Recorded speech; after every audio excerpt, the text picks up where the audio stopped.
สวัสดีครับวันนี้บุรุษผ้ามาตามแนวทางของแม่ไพ่เพิ่น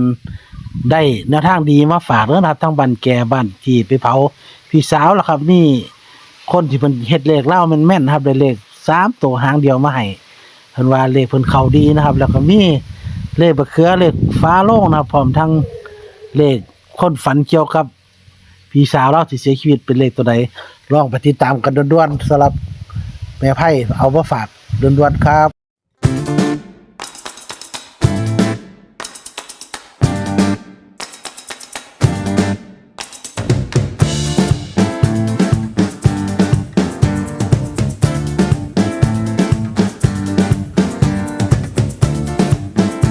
สวัสดีครับแม่ไพ่ ค่ะสวัสดีค่ะ ค่ะ ว้ายคือว่ายังมีสายโดนอะไรอีก อันบ้านเสียในบ้านเจ้าผู้คนเรียกเล่าคนว่านั่นเลขมันจะมา662 662สายด่วนว่าเพิ่นเล่นประจำบ่ มันประจำเลยของคนน่ะคนเป็นคนเรียกเล่า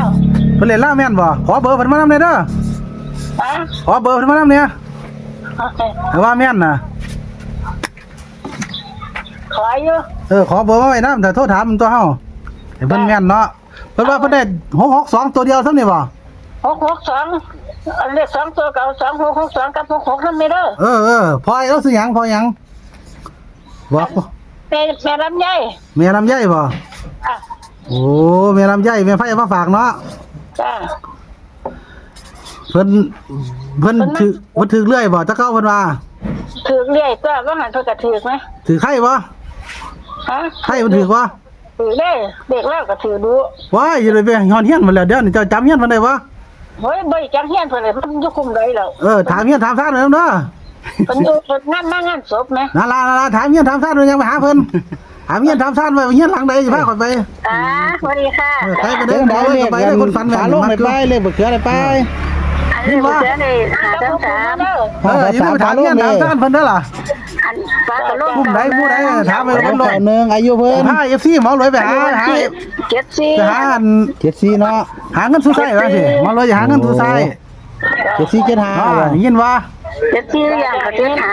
ถามให้แล้วว่าอยู่คุมได้เจ้าซื้อหยังเฮียนหลังใดนี่ ข้างก็ลง ข่อยสิพาอันFC ข่อยแอดมินข่อยมาหา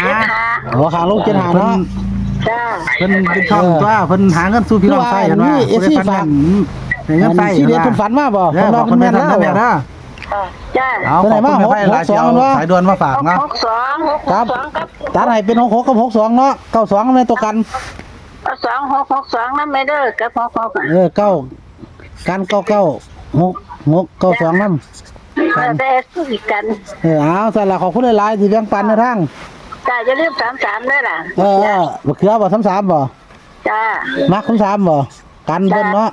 เสือไม่ค่อย เอาวงให้บ่เขือ33นี่ล่ะก็หา33นี่ล่ะ จ้า สั่นล่ะแม่ไผขอบคุณหลายๆขอให้ FC โชคมันนะแม่ไผเด้ออุตส่าห์หาเลขบ่เขือมาให้ จ้า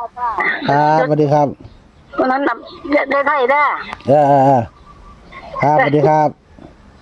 จดไปเด้อนะครับเลขบ่เขือเลขหยังที่ FC ถามหาได้มาแล้วเด้อนะครับเอาตามนี้เลยครับผม